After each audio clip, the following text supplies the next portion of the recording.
Hey, it's Kevin. Welcome back to another episode of the video blog. Today, well, it's not a rant, and I know what you're thinking when you say for parents only. You're thinking, well, Kevin, you're not a parent, so you're going to yammer on kids or you're going to rant. No, that's not the case at all.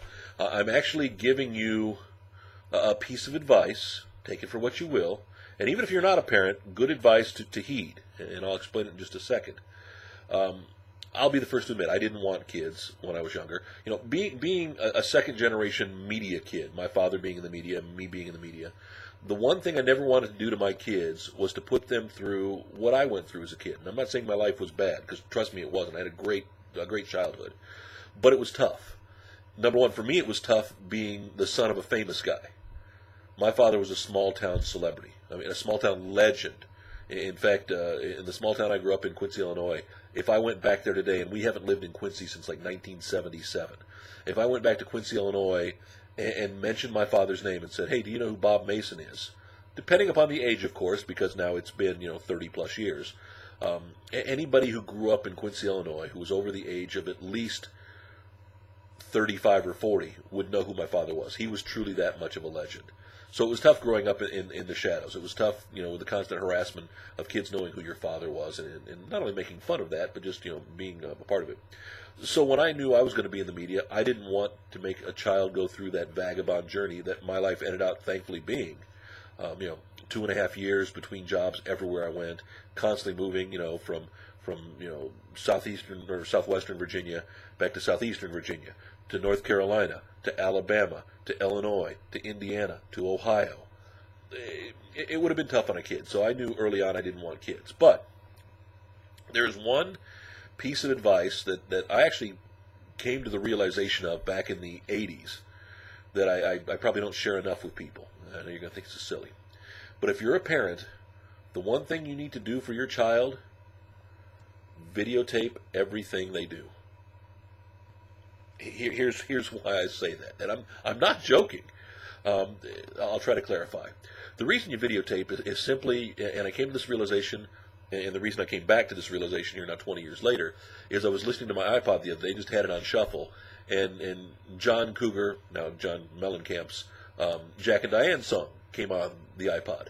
And what's funny is I have one thought process when it comes to John Mellencamp or John Cougar, and that was back in the early days of MTV.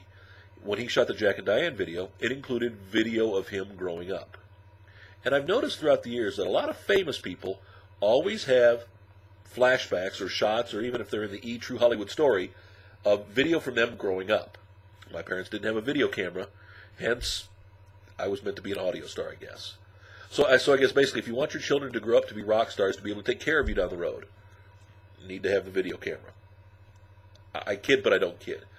The reason I say that is simple. My mother was a photograph person. She loved taking photographs.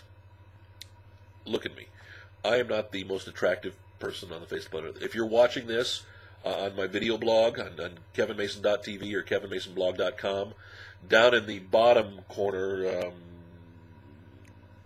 this would be the way you're looking at it would be bottom right. Okay, go down to the bottom right of the page, and you'll see pictures of me with famous people, with some of the country celebrities, some of the pop celebrities I've met over the years. Notice how pretty I'm not. I don't take pictures. Well, I'm not even pretty enough to be on video, but I do it anyway. But I never liked having my picture taken. Kids can't control. They can say, no, I won't be in a picture and run away from it. They can't control you panning with a video camera. So if you've got video shots, therefore, potentially to make them, and especially too, I think in the coming days of the internet video and things like that, it would have been great to have had some of the growing up video. Yes, it would be painful to watch, but who knows? Maybe I'd be a little bit more famous. I kid, I joke, but trust me, I know a lot of people who took home videos for their families, and it's one thing. It's one of those memories that yes, you can pass on from generation to generation. Sadly, my family won't have that. Yes, we have pictures. My mother had the picture albums, and yes, it's painful to go back and look at them. Well, painful in a good way. Video camera, video camera, video camera. Parents, my gift to you, my suggestion to you, take it for what you will. Tongue-in-cheek, perhaps. Imagine, I won't have anybody take care of me except for my wife when I'm older. And I know she's not looking forward to that.